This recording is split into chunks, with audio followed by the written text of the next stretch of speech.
and entrepreneur straight out of New York City, Michael Chernow. What's cracking?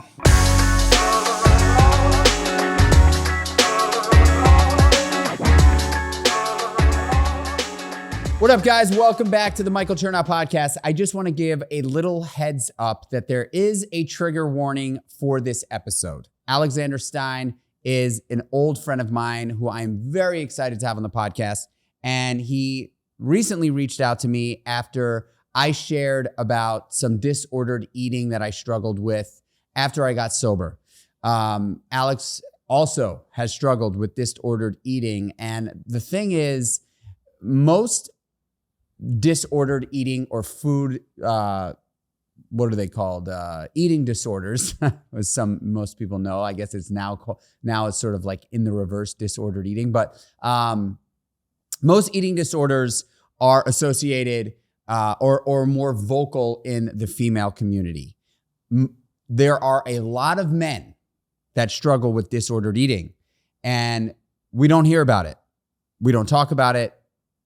And it's something that is prevalent. So Alex reached out because he has a story behind it, and we are going to talk about that story today on the podcast. I just wanted to preface this episode with a trigger warning for some people who may be listening, who also struggle or have struggled with disordered eating. I know that it is a sensitive topic, so I am giving that forewarning. If that is you and you get triggered by hearing things about it, this may be the time for you to not listen.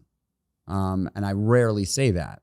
But when we're talking about topics like this on the Michael Chernow podcast, we talk about a lot of things, and a lot of, we tend to get into deeper conversation about things that people don't necessarily love to talk about. And I think that is the beauty of this show, because I have experienced drug addiction, disordered eating, childhood trauma, like a bunch of things that don't define me as a human being at all. They are experiences that I have been through, challenges that I have walked through. And my mission in life is to share about those things so that I can ultimately help relieve some of the folks on the other side of if you're watching television or phone, and if you're listening in your headphones. So I want to introduce Alex Stein. He is an old friend.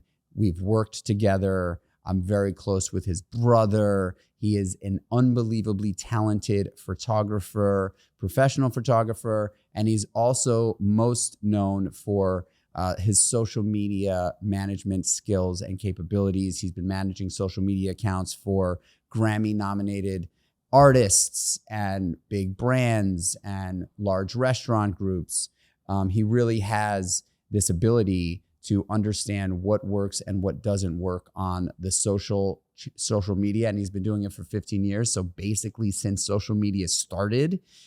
So it's going to be really interesting to hear from him the different, how social media has changed over the years and what he has seen. So anybody that's in the world of social media, it'd be a really great resource for you to hear hear his take on how social media has changed and what is working currently today. But we're going to talk about a lot of things. And I was really excited when Alex reached out to really share his story on disordered eating, specifically for the male population that also experiences this and doesn't have a voice for it.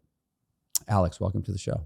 Thanks so much for having me, Michael. And yeah, I would not be here talking about this if what ended up helping me the most was hearing a woman on a podcast talk about her own struggle with disordered eating and how that was just influencing her daily life and the thoughts that went through her head. It was the first time I'd ever heard anyone else speak out what I was hearing internally for, at that point in my life, 20 years out. And she was incredibly gracious in doing that. And that all the best part of my life has been on the other side of that. So what is disordered eating? I think it varies so much person to person. For me, it was incredibly restrictive eating that spurred on at the time I was 8 years old and just became this constant in my life. Growing up in the 90s, I remember not having a real view of myself as a person before I turned 8, and just thought of myself like every other kid. And it came at this time when my brother and I had gone to this all-boys Catholic school. It was Opus Dei, which is like the sect of Catholicism that is in the Da Vinci Code. It's like a lot of self-flagellation. My parents didn't know that. They just thought, good Catholic school, you guys can go both be there together. And instantly kind of went from this embracing environment that I was in my elementary school to being dropped into a place where I was a real fish out of water. A lot of the kids, it was like 45 minutes away from where we grew up, so they already knew each other. We came in as kind of the outsiders, and I was already a quieter kid. And I think I took a lot of comfort in eating. I wasn't that active at the time. I was trying to figure things out. And when we got our class photos for that year, I saw myself for the first time, and I was like, oh my God, I'm a fat kid. Like, how do I deal with this? And I really had this kind of breakdown. And my mom was incredibly supportive, and she was like, hey, listen, there's ways to fix this. But it was all that kind of mid-90s thinking. And it was, hey, you know, your dad and his family have struggled with their weight. It might just be that you have a slow metabolism, and we're going to teach you how to eat right and get this off. And it really set in for me at such an influential time. And I just kind of accept it as an 8-year-old, like, all right, this is my lot in life. I don't want to look like this. I don't want to get bullied anymore. I don't want to get teased. I want to be able to build myself into something different. So I started dieting then, started exercising, and really lost that weight within 9 months. But that at 8 years old. At 8 years old. Yeah. Can I ask you a question? Yeah. Did you bring this up to your parents as a problem that you identified by seeing that picture? Yeah. So definitely like getting that in the mail. I just had this kind of breakdown moment where I was like, that's me. And it was this total like out of body kind of experience. And then I really remember just getting fixated on looking at myself in the mirror, and I was like, how is this? And I don't want this anymore. And how can I change this?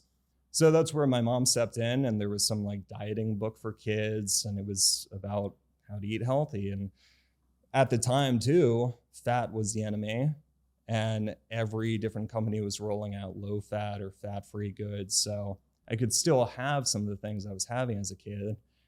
There were science experiments like a fat-free Twinkie should not exist, but I was like, okay, I can have that. I started eating salads, and so I was very instantly othered than other kids. I was just like, you know, I had my run with that. I had a great 7 years. Now I need to grow up and eat right and exercise. And luckily, at that point, I did not understand calories. I didn't have that as a thought in my head. I just saw fat as the enemy. So I looked to just cut that out of my diet as much as possible. Wow. That is, so it's very interesting that you bring this up, because I just didn't know that these things start at such a young age. Yeah. And my younger son, Dakota, is a bigger framed kid. Mm-hmm. His older brother is lean and shredded, basically, naturally. That was the exact same for my brother and I. Okay. This big dichotomy. My mom was skinny and my dad struggled with his weight. So I was like, I'm going in his direction. And it's super tough as a kid to be like, how is that? Yeah, I would imagine that he looks at his brother and says, I want to be like that. Yeah. And what I have noticed is that he is now very conscious about his eating. Yeah. He's conscious about his eating. He does not typically, when we want, like prior to like 6 or 8 months ago, maybe, Mm-hmm. it was like he was eating all the time and he just had but something happened. Yeah. I don't know what it was necessarily, but he does not ask for ice cream when we go for ice cream. He says, I don't want ice cream. Yeah. And that's just weird, right? Like something is happening there, and he has lost. He's like definitely taken off some weight. And so it's very interesting to hear that these things happen at a young age. This sets in at a young age. And I know for me and my wife, you know, we've obviously had talk amongst ourselves, like, you know, Dakota, you know, he has an eating thing. And I know because of my addictive personality, Sure, I've said to Donna, like, hey, I'm just pointing this out, that like he will eat nonstop if we allow him to. Yeah. He will constantly want to eat. And that is a very clear sign and characteristic of someone with an addictive personality. And I know Finley does not have this. He does not have it. Yeah. I'm not saying Dakota has addiction like me. Sure. I am saying that as someone who's in recovery from a lot of things, I'm easily able to identify the early signs of someone that could lean in that direction, and he does. All right, guys, I am interrupting this podcast for a quick nod to one of our sponsors, IM8. Why do I love IM8 so much? IM8 is a one-stop shop. It is truly the all bases covered supplement. I get asked all the time. Everybody knows that I'm a supplement guy. What supplement would be the only supplement to take if I just wanted to take one? And I always point them to IM8. Why? Because first and foremost, it is NSF certified for sport, which is the top tier in certifications. It's got 90 plus nutrients and 16 different supplements in it. It really does cover all the bases. I love the taste of it. I always travel with it. I never miss a day. I have really seen success with IM8 in my gut health. It's got a lot of gut benefits. I always use it. So if you're thinking about getting into supplements, or you're already in supplements and you've got 40 different pills that you take every single day, just give IM8 a shot. Go to im8.com, use code Chernow at checkout for 10% off your first order. Definitely. And I think we always see our own too. And these things kind of pop up, you know, as I got older in life, and I would see behaviors. It was mostly with women, but I'd be like, oh, I think that person's got what I have going on. But I didn't see it for the longest time as something that I even wanted to fix. I saw people that might have been in recovery of an eating disorder, and I was like, oh, they've, you know, gained weight. I don't ever want to be that. I've put in so much work. I gave up, you know, the childhood carefree enjoyment, and I was just like pretty locked into what I had put myself on at such a young age, and it just became this underlying fear of mine Of getting fat. Yeah, of getting fat. And it wasn't even how I would look at anyone else, which I think is important. I think a lot of people do judge people with an eating disorder and think, you know, that's a choice. Like, especially with women, it's like anorexia is like a choice. And the way that other women will talk about them is with this just fangs out. And I wouldn't choose that for my worst enemy.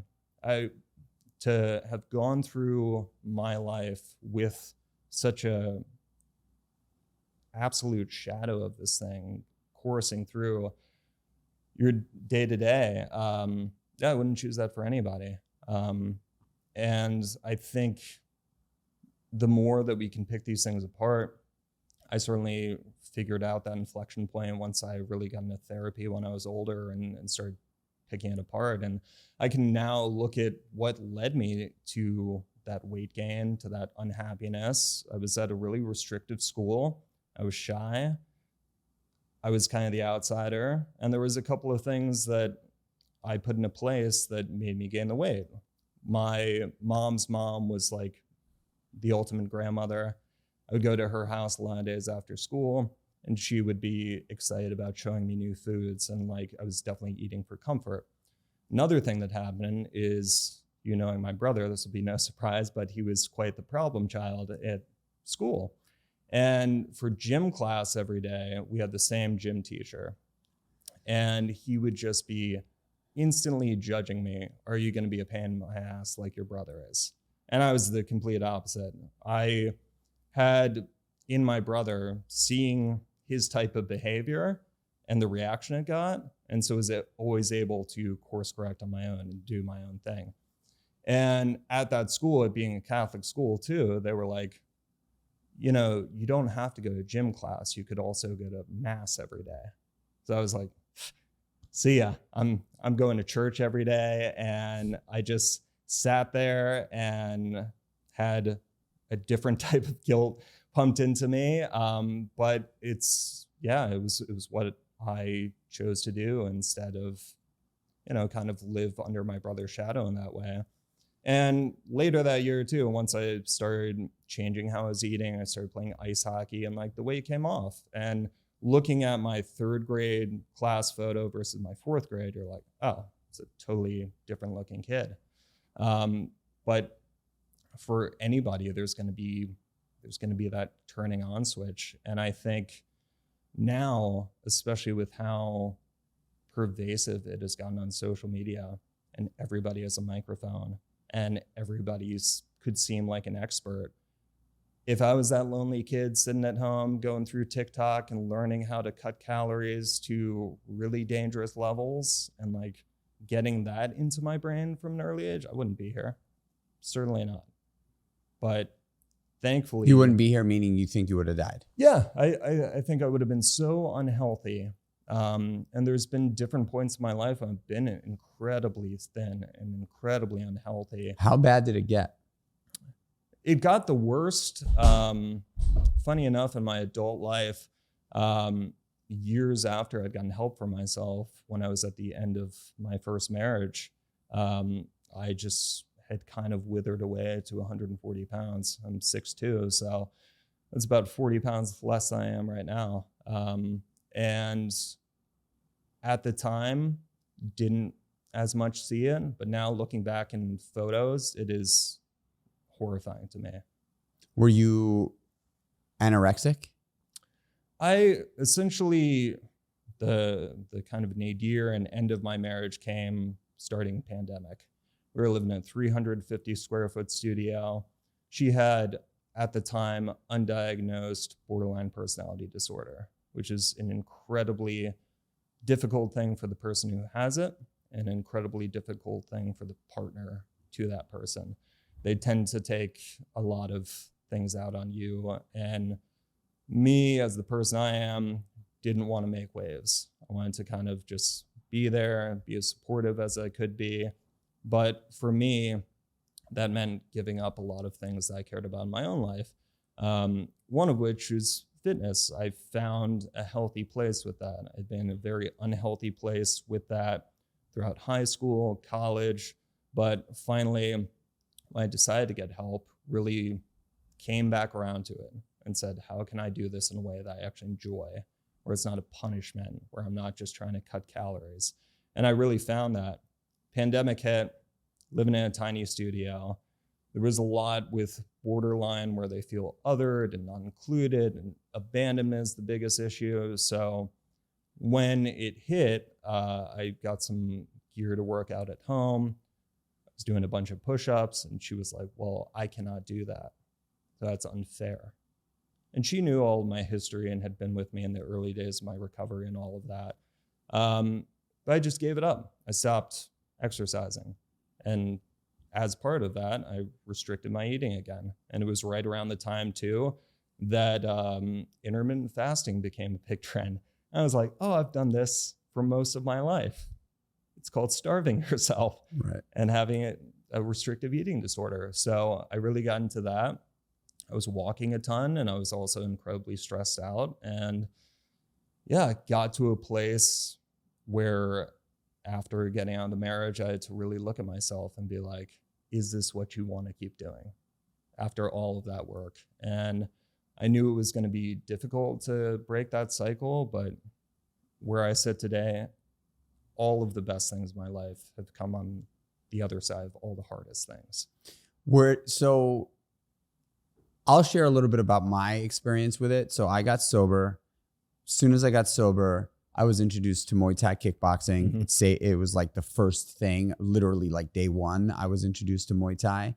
And fitness and nutrition were sort of the core foundation of my coming out of the darkness zone. For sure. And I'm grateful for every single second of it. However, when you get sober, you remove the comfort blanket that you've been living under for me, it was 11 years. Right. And I felt raw and vulnerable, and I felt like I needed something, right? Now, fitness certainly came to the rescue there for sure. Mm-hmm. But a part of the fitness piece was also the nutrition. And I was getting conflicting advice from the sober community meeting, AA meetings. They would tell you, always have a candy bar in your pocket. Everybody was eating a pint of ice cream every night. Like, it was like, just don't drink and use drugs. If you smoke cigarettes, smoke cigarettes. If you drink coffee, drink a lot of it. And if you get a craving, put something sweet into your system, Sure. right? And then on the other side, I had a mentor who really took me under his wing and said, no, we're going to get fit. Mm-hmm. We're going to eat oatmeal in the morning, chicken and broccoli for lunch, and chicken and broccoli for dinner. No sugar. This is the way you should be living your life. Yeah. And so I was getting these conflicting things, and I was battling this newfound sort of eating disorder where I wanted to be in the best shape. I wanted to fight in Muay Thai, so I had to stay below a certain weight. Mm-hmm. Everybody at the gym had, like, you know, in fight sports, eating disorders are like a big deal. Completely, yeah. Wrestling, every sport that you have to make weight to actually perform, there's people struggle with this, right? Like, if you look at, like, what's his name? Patty, the UFC guy, Patty Pimblett. Like, the guy shows up in the ring and he is shredded to pieces. Yeah. But like 2 weeks later, he blows up. Like, he's like literally double the size 2 weeks after he fights. Yeah. So there is it's a real thing, right? And so at first it was like, okay, I'm going to restrict my eating. And then I got to a point, because my addiction, because of the recovery piece, sobriety really taking shape, there would be moments in that first year where I would just break. Mm-hmm. And I would, like, eat everything I could get my hands on. Yeah. I remember going into the kitchen and opening up the fridge, opening up the cupboards, grabbing bites of this and bites of that and binging hard, and then just throwing it all up. Yeah. Because I was like, I can't do this. But, you know, and so I found myself in this place where I was like, holy shit, I've just picked up a new addiction. Yeah. You know? And thank God, you know, I was able to get out of it. And I just applied the principles of abstaining from alcohol and drugs Mm-hmm. to this desire to want to, like, fill the hole with food, right? But I would be lying to you if I didn't tell you that to this very day, I'm very conscious about what I eat. Yeah, of course. You know? I think that's an important thing to recognize, is that never truly goes away. Every single day it's going to be there. And you have to make that difficult choice. Like, where do I want to be? Do I want to be present in my life? I think being present with somebody else is the most important thing that we can have as humans. And so much is taking you out of that already. There's a lot that comes at you in a day. But I feel like for initially that run that I had from when I was 8, I decided to get help right before I turned 28. It was 20 years of my life. And was it just a voice in your head, basically? It was a voice in my head. I later found out that I also have OCD tendencies, which definitely it's a very obsessive kind of way of thinking and going about your life. And it was these kind of set of rules that I set for myself at different points in my life. When I was a kid, it was, cut out fat as much as possible. Anytime that we did, like, go to the beach as a kid and we went to our favorite pizza place, I would, like, allow myself to have some, but I'd be like, now I have to work this off. And, like, it's funny to imagine now, like, a little 10-year-old, like, kind of eating this tiny pizza and then, like, power walking on the boardwalk. It was the tools I had available to me at the time. But as I got older, it tended to get worse and worse.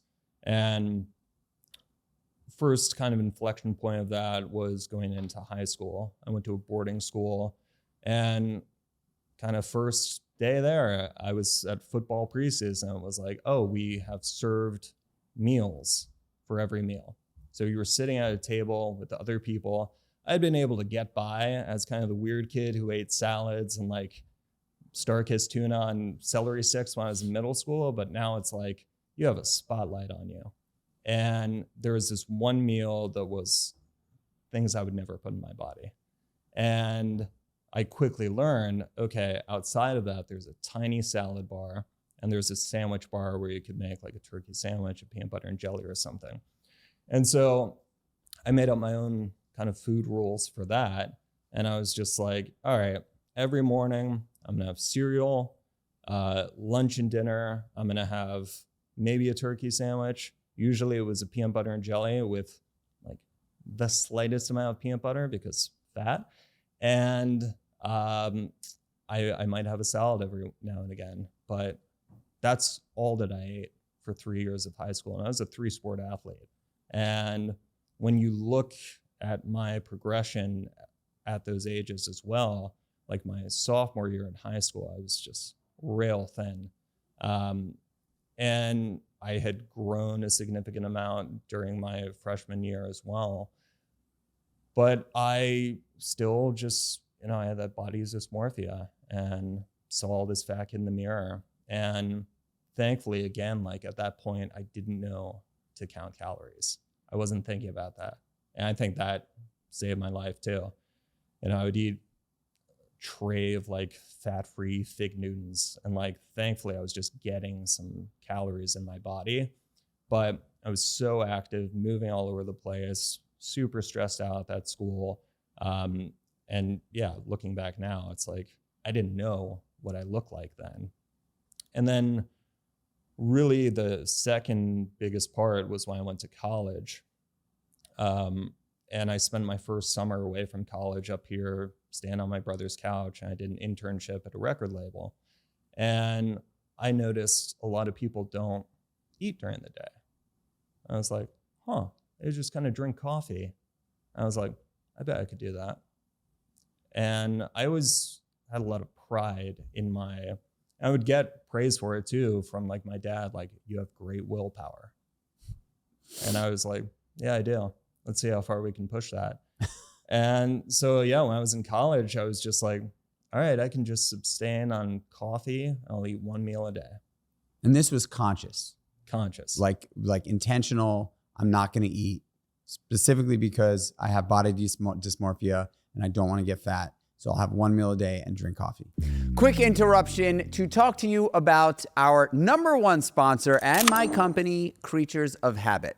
Creatures of Habit is a wellness brand focused on nutritional healthy habits. We have 3 products. Meal 1, overnight oats. It's a high protein overnight oatmeal made with chia seeds, flax seeds, pumpkin seeds, probiotic digestive enzymes, and vitamin D3. It's made in seconds. It is absolutely delicious. We make it in 7 flavors. It is the best way to kickstart your day. We also have the Daily Bar, which is a midday snack. It is a plant-based, clean ingredient protein bar with 20 grams of protein and 3 grams of creatine, 9 to 10 grams of fiber, depending on the flavor. They're insanely delicious.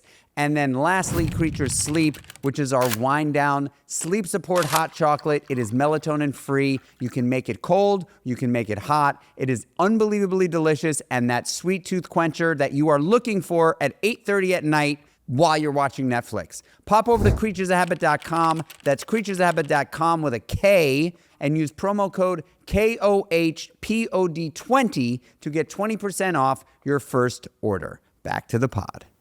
Yeah, and I was like, knowing that I was sitting at a desk drove me nuts.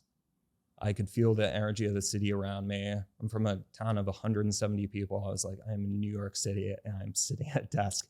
So it kind of drove me nuts. But I kept with my fitness routine. I really learned how to work out in a gym when I was like 13, going away to high school the first time. And I had a very strict kind of regimen that I did for that as well. Definitely another place where OCD kicked in. when I was a senior in high school, I just decided I need to do 400 push-ups a day. So I just kept that throughout college and really had that in me. And yeah, understood that if I ate one meal at night, which would usually be like a larger volume meal, like a massive salad, I could get up in the morning, I could do fasted training, and I could stay awake throughout the day on coffee, and then ravenous by the time I got to the next dinner.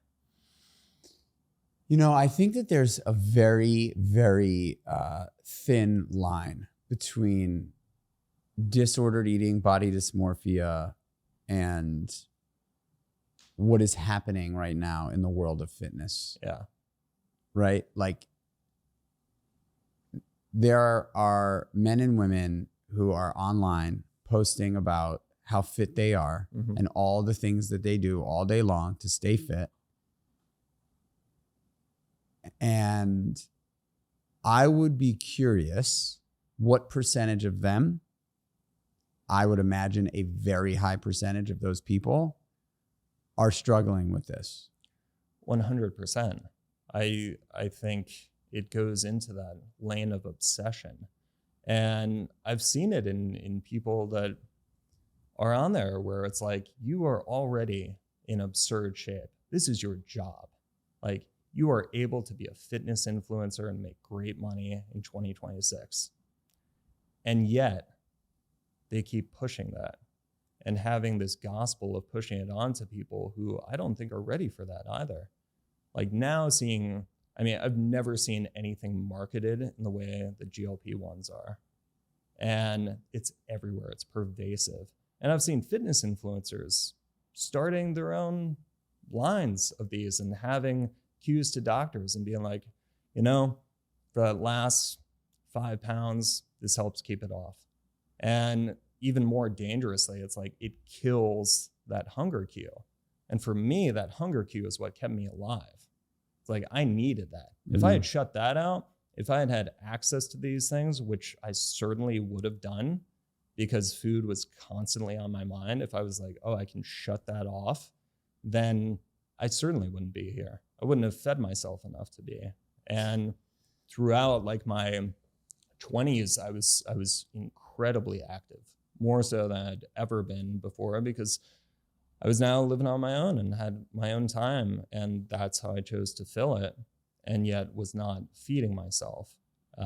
It took me until much later to actually even learn, like, oh, I actually can look the way that I want to by feeding myself. I was not in that state by not doing that. My body just was not getting the nutrition that it needed for me to build muscle. I've always been somebody where I think starting at such a young age, it's been very easy for me to put on muscle, to get to different points I want to. I've felt strong and good in my body. But when I was restricting like that, it was an awful place, especially eating things with like tons of fake sugars in it. You're bloated all the time. You're like, oh, I don't have abs actually. I saw them earlier this morning when I woke up, but now they're gone. So clearly I've done something wrong in the course of the day. So you just restrict more and more. And all of that too is so ephemeral.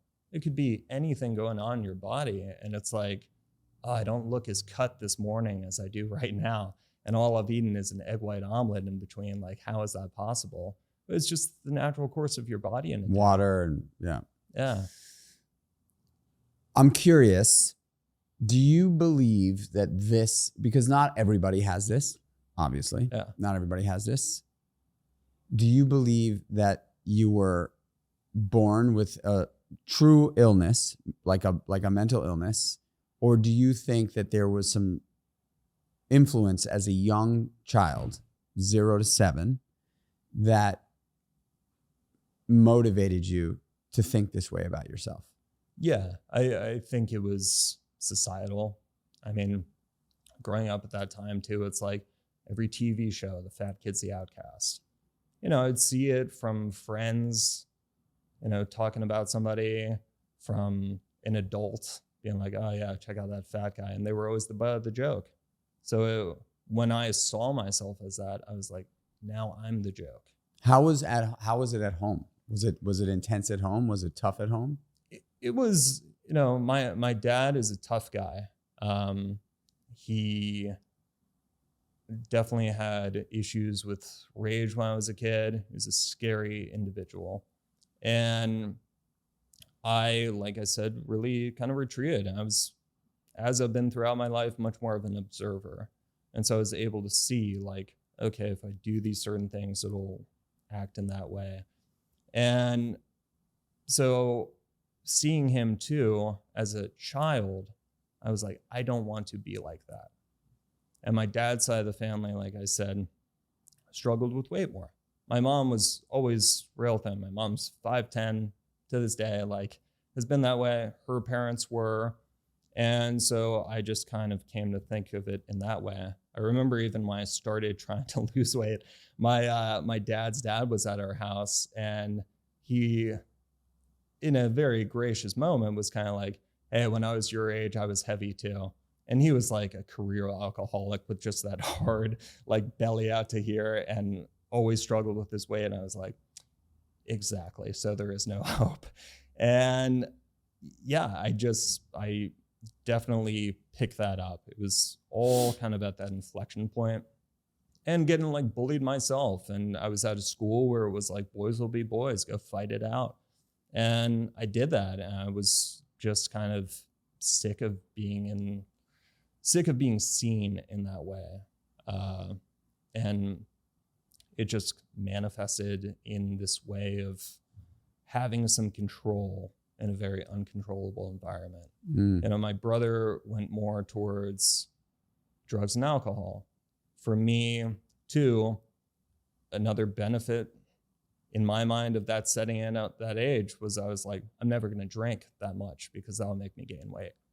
So I always had this fear in the back of my head to be like, cannot do that to that kind of excess. But it was, I think with anybody, when you talk to them, it's like we might have a proclivity towards these type of things.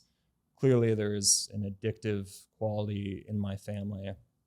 But for me, that was the thing. And it did become this obsession and this kind of like safe place. It was like, here's something to work at every day. Here's something to keep on, when everything else is kind of chaotic, out of control, I can control what I put in my body. I can control the exercise I do. It's so interesting because I think that there is some level of superpower to it, right? Yeah. Being able to actually make a decision and stick to it. Yeah. And then it's a double-edged sword. Being able to actually having the mindset of I want to be in great shape is very different than I don't want to ever get fat. Completely. Right? Yeah. Like there's a difference there. I want to be in great shape, and I'm going to make the sacrifices to do that, because we all know being in great shape just takes sacrifice. Yeah. You have to work out, and you have to be mindful about what you eat. Right. I never want to get fat or anywhere close to getting fat is a different way of thinking. Very much so. It's not about health at all. It's purely about aesthetic. Yeah. And how you think about yourself.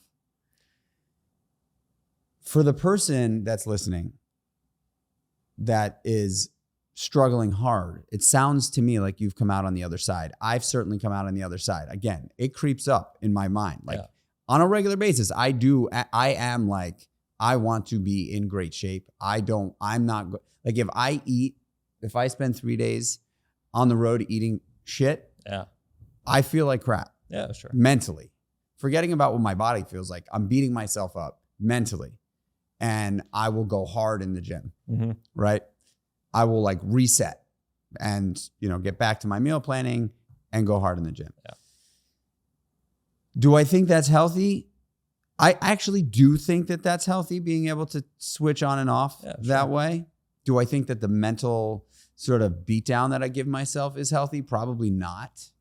But sometimes I'm grateful for it because it gives me that click. I certainly am not binging and purging, and I haven't in, I don't know, 21 years. Yeah. But so for the person that's listening now, that's struggling hard, and for someone like you who's struggled hard and did you ever go to binge and purge and anorexia? So it's kind of funny about that. I could never make myself throw up. I would over-exercise the hell out of it, and I would just restrict. And you get in this kind of cycle where it's like you're going along and your body gets so hungry. I mean, there was times in my 20s where I would be like, all right, I'm going to do 2 hours toughest climb on Stairmaster and just sweat it out and just be done. And you can do that and restrict, but only for a certain amount of time before your body is just like, anything in sight, I need to put in me and refuel myself. When I was in my early 20s as well, kind of going through college and getting to this place where I was incredibly restrictive and just went to coffee and 1 meal a day. When I graduated college, I got a job that started like 3 days after graduation. So we went from my school to home in Maryland to pack up my stuff and then drive up with my brother. And my brother and my mom sat me down. And this had been a known thing in my family, that I struggled with it, that I like had really low body image. And they were like, you look sick. Like, you really need to pay attention and make a change. You're 22. Like, let's get this together. We will help you in any way that we can. And throughout college, my dad is the kind of guy that if he's interested in something, he will be very generous with that.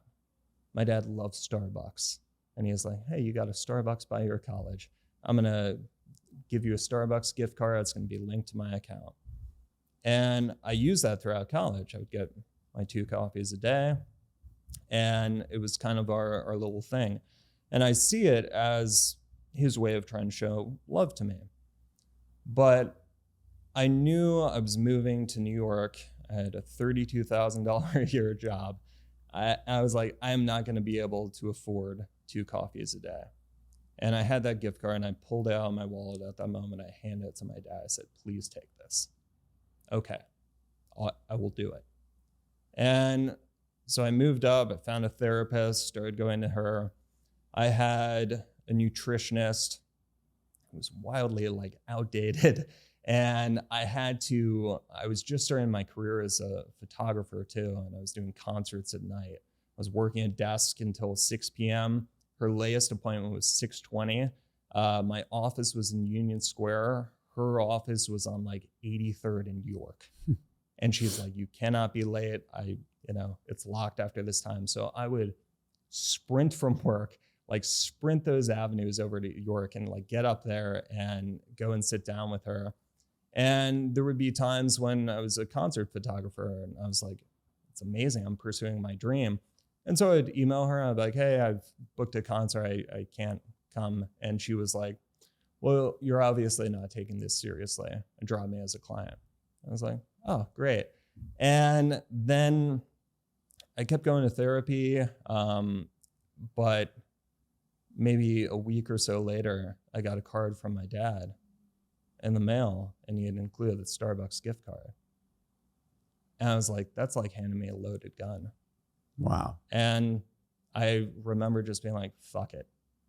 I'm going to just keep on doing this. And I did until for 6 more years. So coffee was really the drug. Coffee kept you going. Yeah, it killed the appetite during the day. Wow. And kind of went throughout my 20s, girlfriends might notice something, but it was never anything I really talked about. And when I started dating my ex-wife, she and I had worked together, and she was like, yeah, I saw that you like never ate anything at work. It's not a big mystery. And I was like, yeah, well, I've made it sustainable. I'm able to do this. And it was a new relationship. And she'd be like, why on a Saturday do you go to the gym for 2.5, 3 hours. Like, I want to hang out with you. And I was like, just what I have to do. And it was during that time, I was listening to a podcast, and she's out with this, so it's not a surprise, but it was the comedian Nikki Glaser. And when I worked for you at the meatball shop, she and I used to interact on Twitter. She lived with her roommate like right above the one in Chelsea, and so was there constantly. And we had this nice rapport, and she had reached out at some point about like booking the downstairs there for her boyfriend's birthday party, which never ended up happening. But I had her email address, and I heard her on a podcast, and she was talking about having a restrictive eating disorder. And I was like, holy shit, that I have never heard my internal monologue spoken out loud. And it blew my mind. I was like, I'm not unique, because throughout that time of trying to get into recovery as well, I had gone to like the Renfrew Center, which is, you know, affordable healthcare for people with eating disorders. And the way that I was addressed there was like, you are not welcome here as a man. And I went into some back room and met with the counselor, and she's like, what are you struggling with? And I told her exactly what I was doing. And she was like, yeah, because your BMI is not below, I think it was like 18, you are not technically anorexic. So we don't have a way to categorize you. So I was like, okay, I'll get that then. And, you know, I was working out a lot, so I had a lot of muscle to me still. So although I was looking skeletal, I was not technically anorexic. And so in your mind, you literally said, okay, I'll get there. Yeah. Wow. I took it as a challenge. I was like, okay, because that is how I had self-identified for most of my life. I was like, I have this. I'm not bulimic. I'm not a compulsive overeater. I am very restrictive. And so after I heard Nikki on that podcast, I was just like, I got to reach out. And I wrote her an email that was just like, SOS. Like, I need your help. Like, you seem to be in a good place with this. Please, like, what was the thing for you? And she really graciously replied, and she was really honest too. And she's like, I'm not in a great place with this myself. She's like, it's tough, but good job, like, reaching out. And she's like, my roommate also struggles with this. She's in a really good place. Talk to her. And that woman was so incredibly helpful. She met with me. She was like, let's talk about this. She was in program for people with eating disorders, and started bringing me along to that. And for the first time, I was in a room of people talking these things out. But still, it was mostly women. It's the whole range of eating disorders, so it's a very tough thing. And it's like, I still felt like an outsider. I was like a guy who looked like he was in good shape. And yeah, it was just, as a straight guy, it was a weird thing. Mm. And I think it's a lot less weird than everyone thinks. And I think we're starting to see more and more of that. And really, when I made the choice to make a change, for me, what it was taking was trust in other people. I trusted Nikki, I trusted her roommate. And then as part of that program, I saw what a lot of people did was meet with the nutritionist. And again, I had not given anybody the ability to set what I was going to eat for most of my life. The amount of things I skipped out on friends with, I always had an excuse. I'm not going to go out to dinner. I'm not going to grab lunch with guys. I'm not going to go out for beers. Like, I always had some in my back pocket, and I missed out on a lot of life because of that. But I did my research. I found somebody who used to have a restrictive disorder herself. And she was like, I want to be able to pay this forward to patients and go through that. And so it was really expensive for me. I was like, I'm all in. I was like, I'm going to invest in this. I'm going to listen to exactly what she says. If anything, I know how to lose weight better than anybody else. I can get there. I was like, but I need to take this trust fall. And that completely changed my life. It actually gave me life, and a life worth living, and one that I could start to be present for and have these moments and find this relationship with food. It was really difficult at first. For spending at that point like 10 years of eating one meal a day to being like, you're going to eat 3 meals a day. You're going to eat them at these times.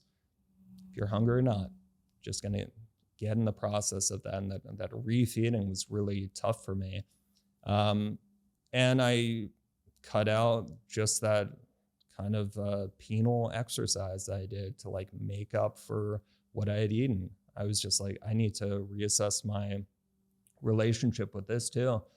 And serendipitously, that was around the time that ClassPass came out, when it was just like the glory days of that. And you could do, 7 classes a week and like go to the same studio a bunch, and it was $100.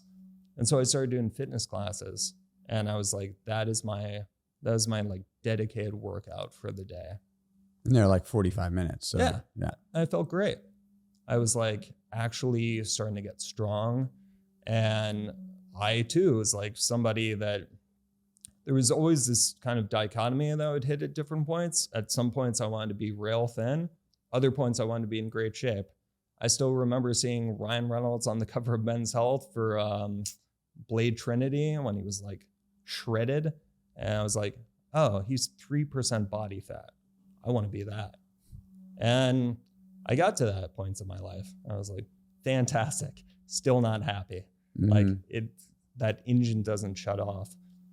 So going through that, getting into a really healthy place, I was like finally really feeling present for the first time in my life, and kept on that track in a very healthy way up until pandemic hit. Incredibly difficult time in my life, in that marriage, and seeing somebody really struggle with mental health. I think that mental health is similar to any kind of addiction, where it's like, if you don't want to get help, it doesn't matter if somebody throws you into a program. And I saw that she just didn't want to get help. And I did everything that I could to make that available and show, hey, I'm willing to go these steps. And she went through her own kind of food issues as well, and would do things and was very controlling and had difficulty eating different things from what I ate, and had a real kind of stigma around me eating diet foods, but I just enjoy eating healthfully much more. I like the way that it feels better, but things like that were judged. And she went through digestive issues and was like, I'm going to do an elimination diet, but I can't do it unless you do it with me. Even at the time, I was like, kind of fucked up. Like, my issues with this, but hey, what's a challenge? Right.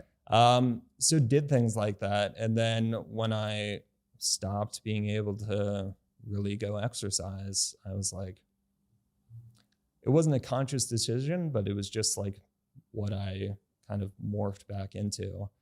And I don't know how people didn't say something to me. Like, looking back now, I look sick and worse than I ever did in my life.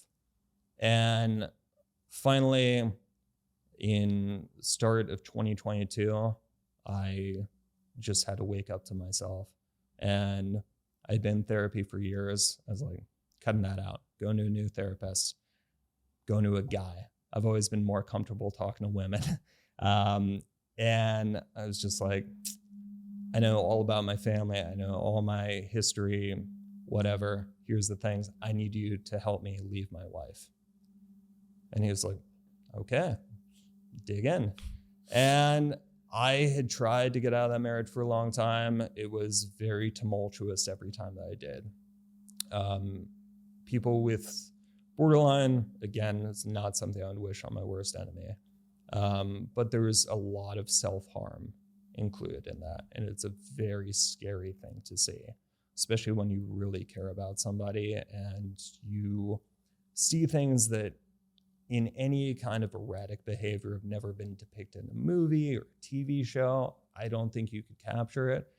And so I was just certainly like shell-shocked from that. I was like, how am I going to get out of this thing? And eventually just kind of found my way to do it. And we had spent pretty much every moment together since the start of the pandemic. And it was my mom's birthday, which always falls around Mother's Day. I was like, I'm going to go visit my mom. And had a big meltdown over that, but I was like, no, this is what I need to do. And I sat with my mom, and my mom just cried looking at me. And she was like, there is nothing I will not do to help you. Like, this is not the life that you need. And she helped me reconnect with my brother. My brother was there. He showed up and was like, here for you. Got a place to live. Let's get you out of this. You don't deserve to live this way. And I went up to visit him. And prior to this, we had been through marriage counseling. I had specifically hired somebody to help me deliver the news to her that I didn't want to be married anymore. It was over Zoom and had to deal with all that weirdness, but I was finally like, you know, we really have not spent significant time apart. I'm gonna go to my brother's for the weekend. I'll be back after. And instantly she was like, you need to come home earlier. You need to change this. And I was like, I do not want to be married. Start using this time as that kind of buffer.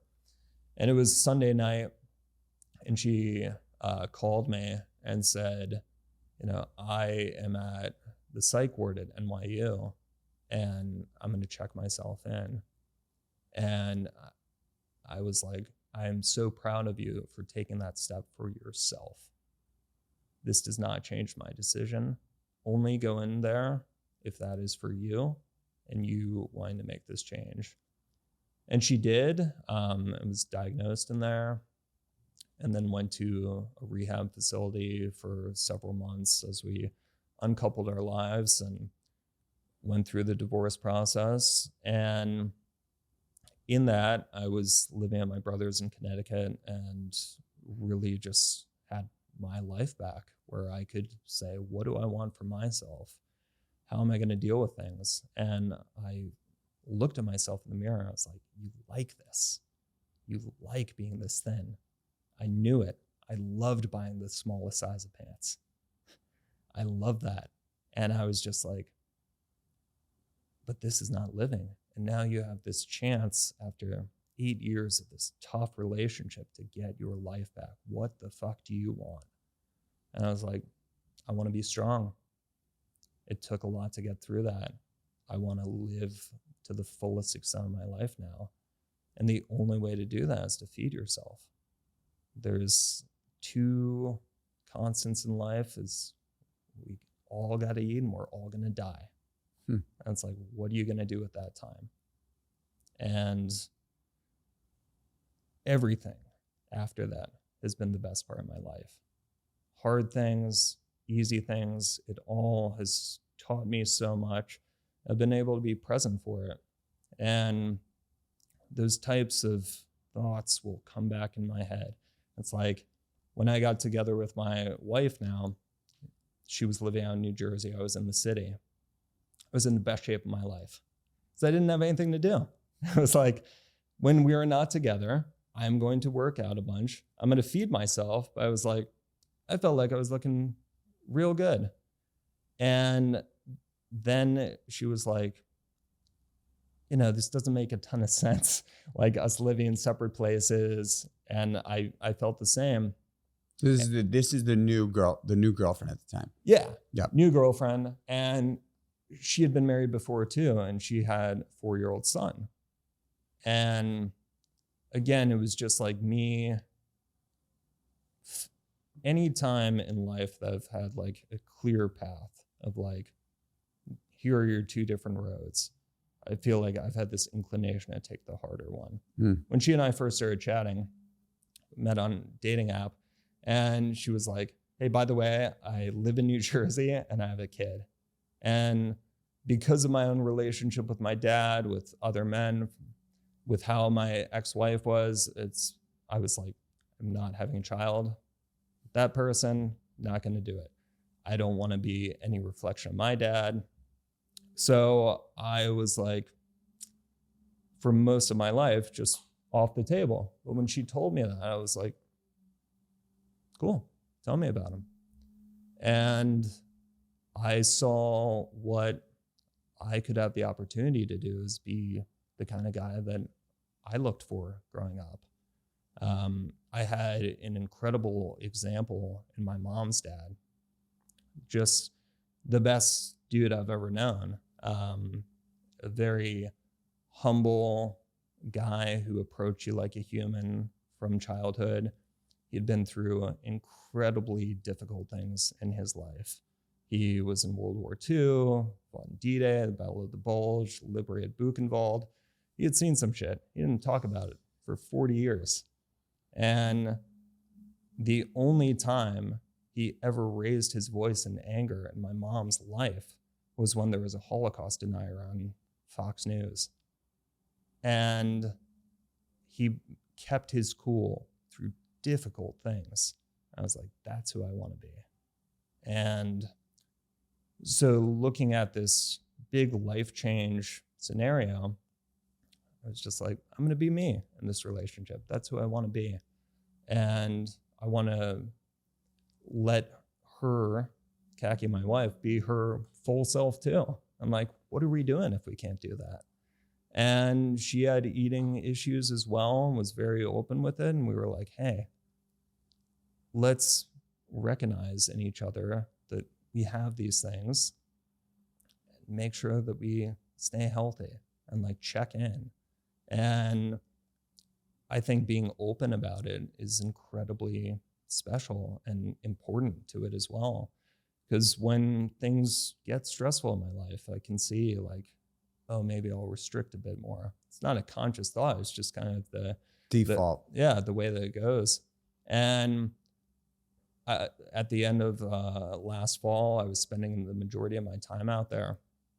And she has her son, Simon, every other week. And so we would have these times where it was just us and then times with him. And I was able to see, like, being with this kid, like, I want to get to know him. I want to see what he's about. Like, it's such a cool thing to watch, like, a little boy growing up. And I was just like, I don't have that inclination anymore towards just like mastering my own body in this insane way that I was the only one putting myself in that type of pressure for.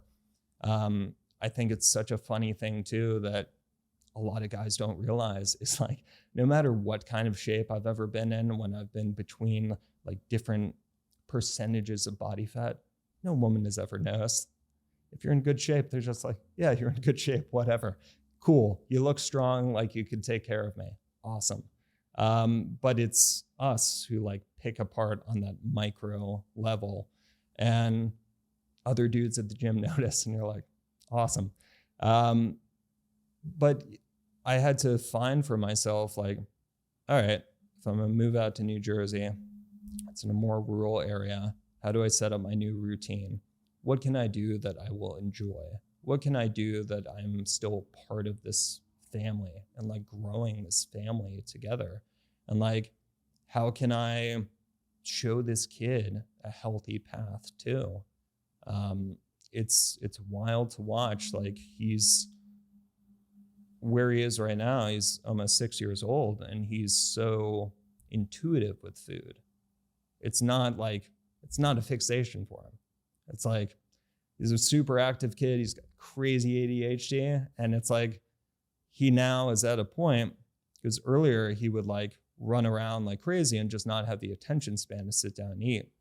And he would have panic attacks and have to like leave a birthday party. And Kaki did a great job of sitting him down and being like, dude, you know why you're hyperventilating? It's because you've been spending all this energy not eating. Sit down, eat. And now he can like even tell his friends, like if a friend is acting out, he's like, you probably need to eat something. And, but yeah, now kind of seeing him, doesn't have a real interest in food. When he sit at the dinner table, he just wants to like get back and like play his game or anything but sit there. He will eat until he is full. And then he's like, I'm good. And it's such a healthy way of being. And I hate to think that what is so pervasive in culture and social media now could affect that. Because he's not privy to anything like that. He doesn't see himself as just like a kid and a presence and being in the world. And that's really like the crux of why I wanted to talk to you and like get this out there that much more, because, you know, not every kid has a happy home, and they look for these type of things like I did for a sense of control.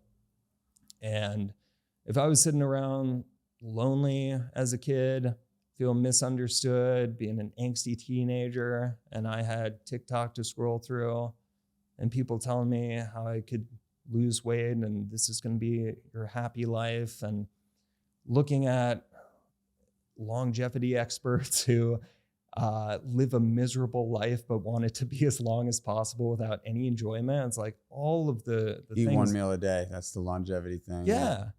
It's like all that Oh my gosh, man. all that spontaneity goes away. It's like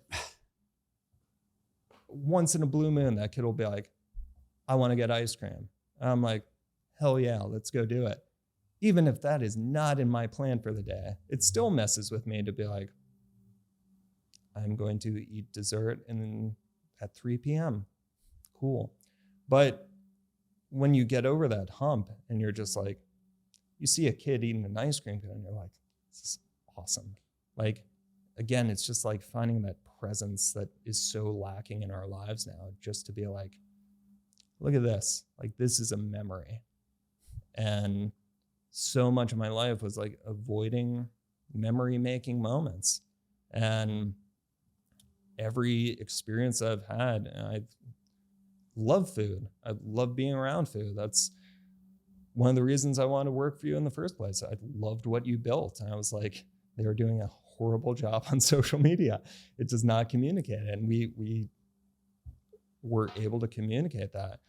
But for it just to, I don't know, be such a burden, or to be something that you have to be so stringent on that you're not actually like going out and living life, that's when you have to like put the brakes on and say, how am I coming to this? How do we, so what a crazy, awesome, just a story of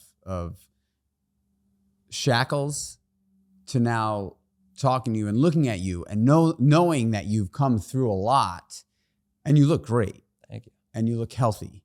What do we say to the person listening who's battling? Like, what is one thing that person can do to hear what you heard from Nikki Glaser? Yeah.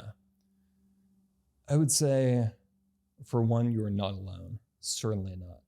I think more than ever, you could connect with another dude your age and just be like, hey, I think about this.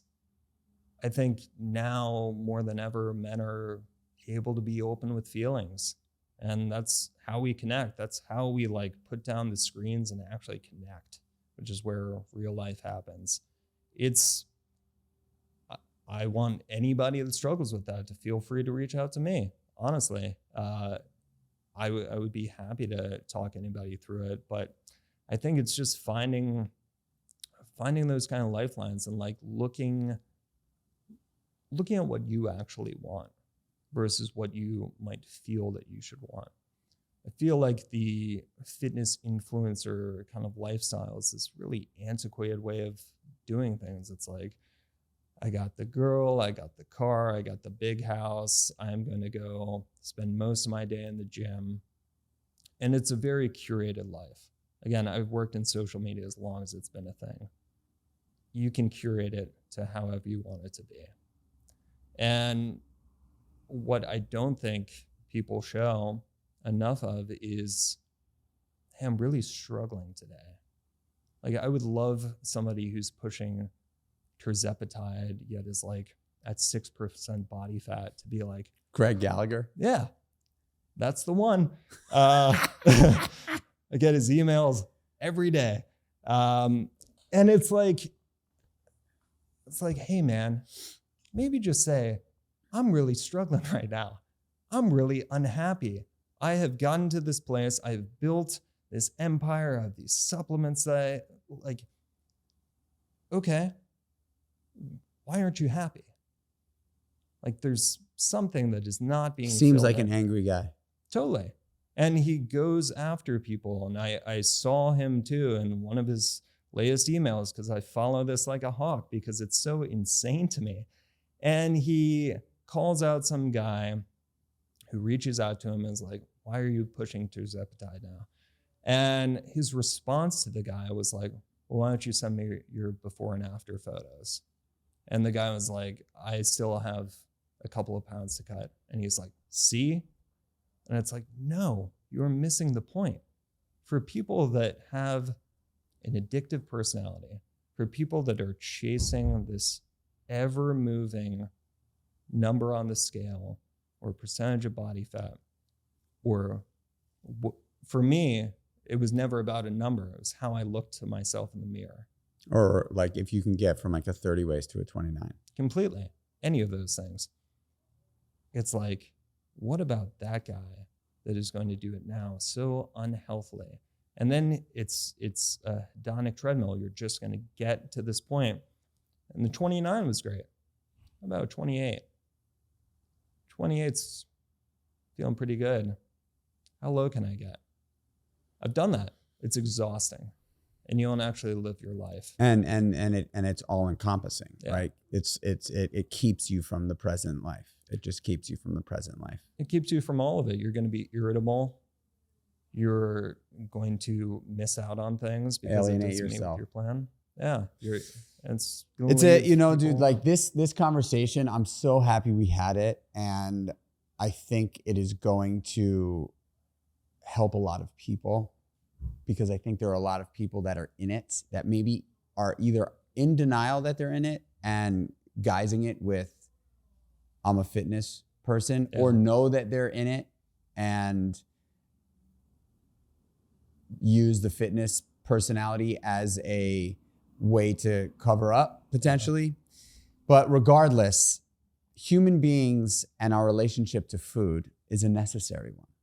And it is a requirement for life, right? You cannot go on for that long without eating. And so we have to develop this relationship to food.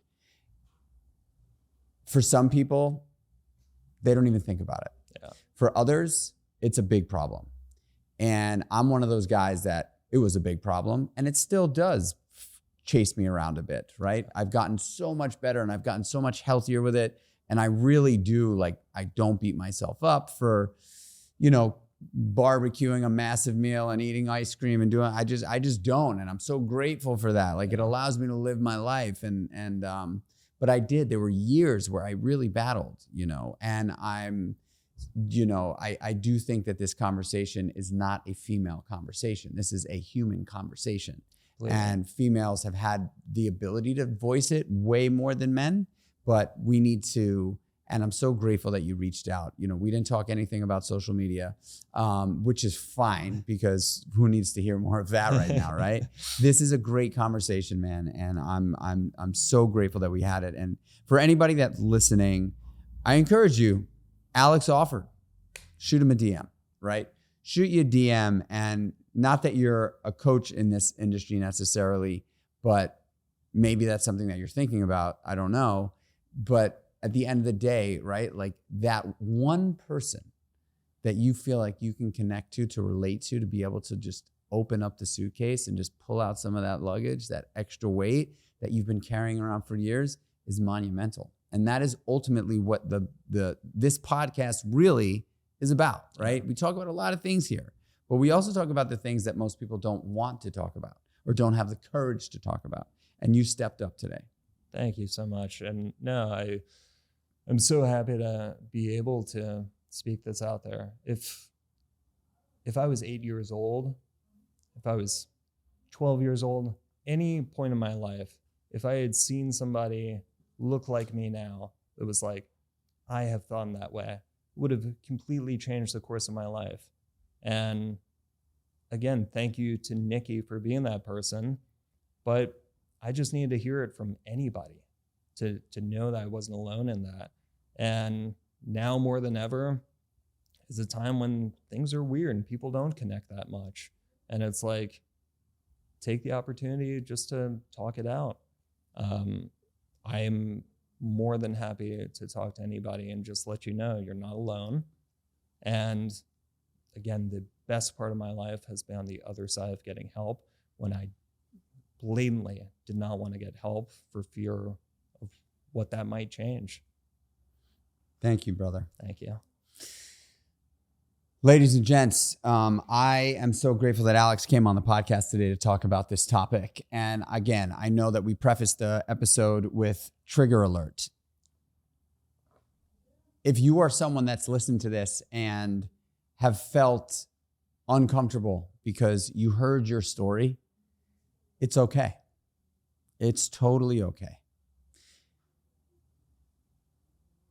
You know, I have heard my story through other people so many times over the years, and it has truly been, I believe, godsend. When I hear somebody tell my story, it makes me feel uncomfortable, but there's a little bit of relief to know that I'm not alone. And Alex came on here today to do just that. This is a widespread thing. It is a widespread thing. And with social media specifically, like I heard Chris Williamson yesterday or something on a podcast say that in Australia and the UK, there is a social media ban for 16 and under. There is a social media ban for kids 16 years and older and under in the UK and in Australia. That is one of the greatest things I've heard in my life, because social media is insidious in many ways. And though I work an enormous amount on social media, my message is, I would hope, positive and making people make better decisions as opposed to feeling like they're not good enough, which is a lot of what social media really does. By the way, me too. Makes me feel not good enough at times when I'm scrolling and I'm like, oh my God, what am I doing? So again, I appreciate you listening this long.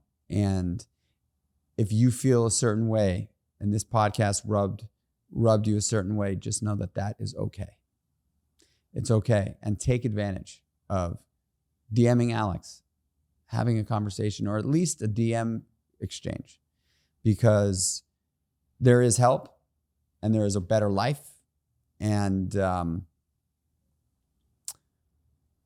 just grateful that we have a platform here that promotes that. I appreciate you all.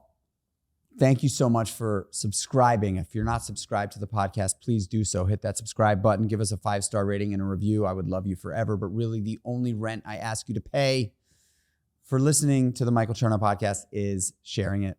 Share it. It means a lot. It helps us grow. And I've got big goals for the pod.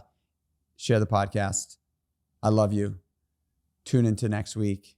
Tune into Monday Moments. Until the next one, y'all. Peace.